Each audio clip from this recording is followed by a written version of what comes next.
What would you do if police kicked down your door in the middle of the night, just because of the color of your skin, and they did not know the man they were targeting could end all their careers with one phone call? It was 2 a.m. when David Carter opened his eyes to the thunderous slam that shook the walls of his quiet home in South London, and the moment he heard heavy boots rushing down the hallway, he knew this was not a mistake, but a message written in fear and racism meant for families who looked like his. Angela gasped awake, clutching the blanket, as Malik jumped from his room, shouting in confusion, while red and blue lights flooded the house through shattered windows, and the officers outside screamed insults before even entering. Officer Briggs barked orders with a voice dripping with hatred, calling them suspicious, calling them dangerous, calling them criminals, without a single piece of proof, and without knowing that David Carter stood 2 steps away from power that could bury him forever.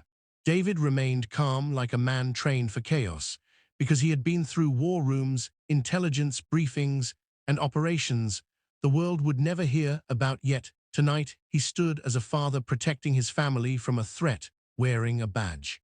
Angela trembled, but held Malik close, telling him not to move, not to speak, not to give them any reason to hurt him, because she saw the way the cops looked at her son like he was already guilty of something he did not even know about. Briggs shoved the door open and pointed a rifle at David's chest, yelling at him to get on the floor, calling him boy, calling him trash, calling him everything except what he really was: the Deputy Director of the National Security Agency and one of the highest-ranking intelligence officers in the entire United States. David raised his hands slowly because he knew one wrong breath could end everything, and he asked for a warrant, but Briggs only laughed, because corrupt officers did not need laws when they could hide behind lies. Malik tried to step forward, but Angela grabbed him because she could see the danger in the eyes of the men invading their home, and every racist slur they spit made her heart sink deeper. David kept his voice steady, asking again for a warrant, and Briggs pushed him backward, mocking him, calling him stupid, demanding to search the house for drugs, for weapons, for anything that would justify their violence. But the truth was, they planned this raid based on nothing but a false anonymous call placed by someone who hated their success. One officer ripped Malik's backpack open, throwing his books everywhere, while another grabbed Angela's arm, telling her to sit down like she was an animal, and David felt something inside him begin to burn, a fire he had trained his whole life to control. Still, he held himself back, because revealing who he was too early could put his family in even more danger, because powerful men did not show their cards until the right moment. Briggs smirked and told David that families like his always break under pressure, and that no one would believe a black man over a cop, and those words hit Angela harder than any shove. David slowly reached for his wallet, ignoring the rifles surrounding him, because this was the moment he had been preparing for, and in his hand was the one card that could turn every officer pale. But Briggs slapped the wallet from his hand before he could open it, telling him that someone like him had no authority and no rights in this neighborhood. David stared at the wallet on the floor, knowing one thing for certain. They had just made the biggest mistake of their careers. If you want to see how this night turns against the corrupt officers and how one hidden identity flips the entire raid upside down, make sure you stay with the story and subscribe, because the next moment will shock you. Briggs barked new orders as if he owned the entire street, while David remained still with a calm control that unsettled the very officers threatening him, and Angela watched the arrogance in their eyes grow as they pushed furniture, broke picture frames, and tore apart the home she had spent years building. Malik stood against the wall, shaking with fear, yet trying to look strong, because he knew black boys were not allowed to show weakness in moments like these, and David kept glancing at him, silently reminding him to breathe.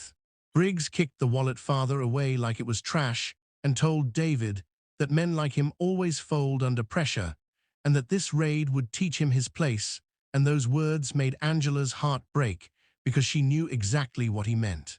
David stayed calm, but inside, he felt decades of training clash with a lifetime of being judged for his skin, Yet he refused to lose control because protecting his family mattered more than his pride. One officer with a shaved head and bitter eyes grabbed Malik's wrist, demanding to know if he had drugs in his room, and Malik whispered no. But the officer twisted his arm anyway, calling him a liar, calling him a thug, calling him everything, except what he truly was, a hardworking teen who dreamed of building machines, not breaking laws.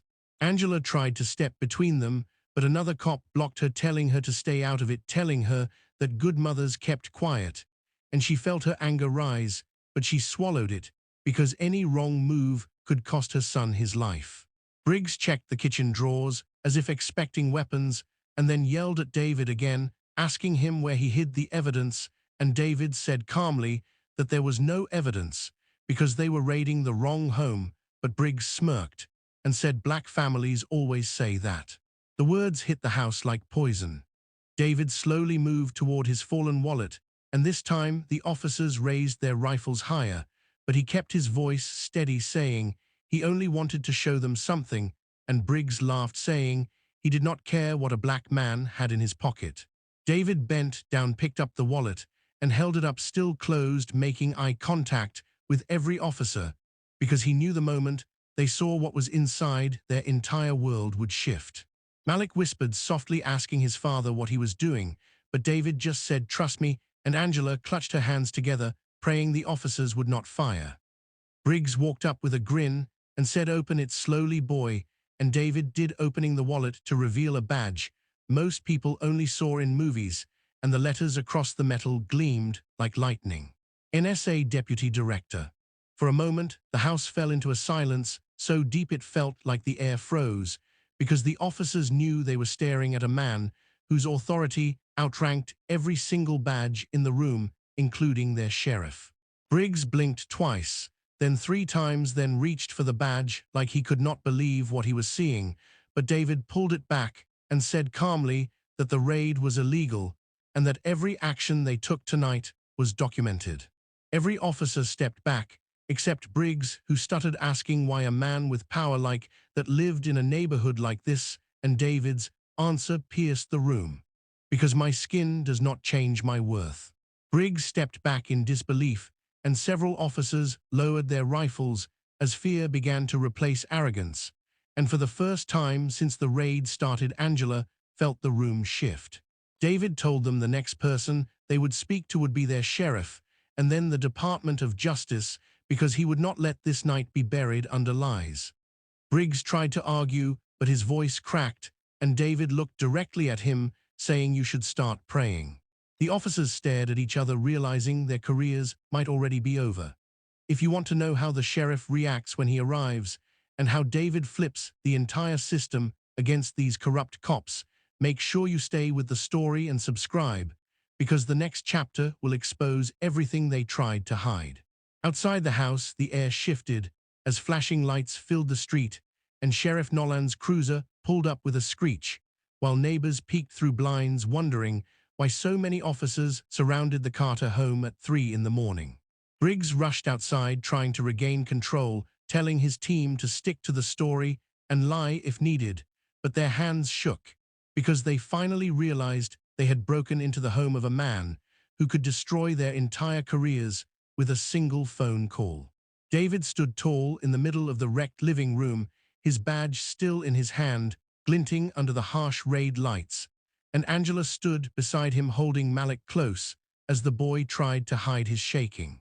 Sheriff Nolan stepped inside, expecting to see criminals, but instead found a respectful, well-kept family looking terrified, and a living room destroyed by his own officers. He demanded an explanation, and Briggs began lying, instantly saying the Carters resisted, that they hid evidence that Malik attacked an officer. But David took one slow step forward and said calmly, "Sheriff, I suggest you ask them why they ignored the address on the warrant." Nolan paused and checked the paper in Briggs' hand, and his face drained of color, because the address printed on the document was not even close to the Carters' home. Angela watched the truth sink into him like a stone, and Malik whispered softly that they never even apologized. Nolan turned toward Briggs, who tried to defend himself by blaming David, saying he acted suspicious, and looked like a threat, and those words made Nolan freeze because he knew exactly what they meant. David did not raise his voice, but his words cut through the room like steel as he explained everything the officers had done, from the illegal entry to the threats to the assault on his son. And Nolan realized he was standing in the middle of a racial attack disguised as a raid. Briggs still tried to shout over him, saying people like him needed to learn respect, but Nolan snapped at him to be quiet, because even he could sense he was dealing with someone far higher than he had ever imagined. David handed Nolan his badge, and the sheriff staggered backward, staring at the words NSA Deputy Director engraved on the metal, and his throat tightened because he knew that title outranked almost every agency in the state. Nolan's voice shook as he apologized and tried to explain he never approved this raid, and Angela held Malik tightly because the nightmare finally started breaking apart. Briggs stepped forward again, trying to snatch the badge, but Nolan shoved him back, yelling that he had just assaulted a federal officer, and the room erupted as more deputies tried to pull Briggs away. Nolan told David that he would personally make sure every officer involved was suspended by sunrise, but David's eyes held something colder, something deeper, something that said this was no longer just about an apology. Nolan promised internal review, but David said no, this goes far above you, Sheriff, because your department broke the law tonight, and I will make sure the truth reaches Washington. Briggs finally realized his life was collapsing, and his voice cracked as he said, "You are ruining us over a misunderstanding." But David's reply struck every officer like lightning as he said, "You raided my home because of the color of my skin, not because of a mistake." Nolan lowered his head in shame because he knew David was right, and the weight of that truth filled the room heavier than any weapon. Angela stepped forward with tears in her eyes, telling Nolan that Malik still could not breathe properly from the officer twisting his arm, and the sheriff immediately ordered medical attention while yelling for body cams to be turned over. Nolan begged David for guidance, asking what would happen next, but David said calmly that the next move belonged to the federal government because the Carters deserved justice, not excuses. The entire department froze because they knew the storm was coming and nothing could stop it now. If you want to see the moment the federal agents arrive and how David turns the entire system upside down, then stay with the story and subscribe, because Chapter 4 will reveal the downfall they never saw coming. Within minutes, black SUVs with tinted windows and armed federal agents surrounded the Carter residence, their presence commanding immediate silence and awe from the remaining officers and neighbors who now realized they were witnessing more than a simple raid. As David calmly walked outside with Malik and Angela behind him, his posture unshaken, his eyes scanning every corrupt officer, and Briggs felt a chill because he finally understood the full gravity of what he had done, while Nolan stammered, trying to explain, but the agents ignored him, focused only on securing the crime scene and ensuring the Carters' safety, as Angela held Malik close, whispering that it was finally over, and Malik's eyes widened, seeing authority not used to intimidate, but to protect. And the agents began reading each officer their rights, documenting everything meticulously, while David instructed them to make a public example, stressing that abuse of power and racism would not be tolerated. And social media feeds already lit up with live videos, neighbors recording the events, spreading awareness of the injustice that had been hidden for far too long, and news helicopters hovered as the story broke nationally, putting every corrupt officer on the defensive, realizing their careers and freedom were at risk. While David calmly explained to Nolan and local deputies that transparency was the only way forward and that justice must be seen to be done. And Sheriff Nolan, humbled, nodded repeatedly, unable to hide his shame. And Angela gently held Malik's hand, telling him he had witnessed the power of courage and patience, and the agents escorted the Carters inside their home safely, restoring order, repairing damages, and ensuring Malik would never be harmed again, while David used the moment to speak to the press about systemic abuse, racial injustice, and the importance of standing up. reminding the public that even those underestimated or ignored could hold tremendous power when armed with knowledge and integrity. And as the day ended, Briggs, Dalton, and their accomplices were removed from the department, suspended pending federal investigation, their arrogance and racism fully exposed to the nation, while David, Angela, and Malik stood on their porch, watching the sun rise over community now aware. And David told Malik that no matter what others believe about your skin or your background, intelligence, courage, and character always speak louder than prejudice. And Angela smiled, tears in her eyes, proud of the strength her family had shown, while social media buzzed with support for the Carters, inspiring countless others to speak out against injustice. And David looked at the horizon and said softly that true power lies not in intimidation, but in using knowledge to protect, uplift, and demand accountability. And if you learn something from this story, comment below, share your thoughts. And don't forget to subscribe to witness more stories where courage, resilience, and justice change lives forever.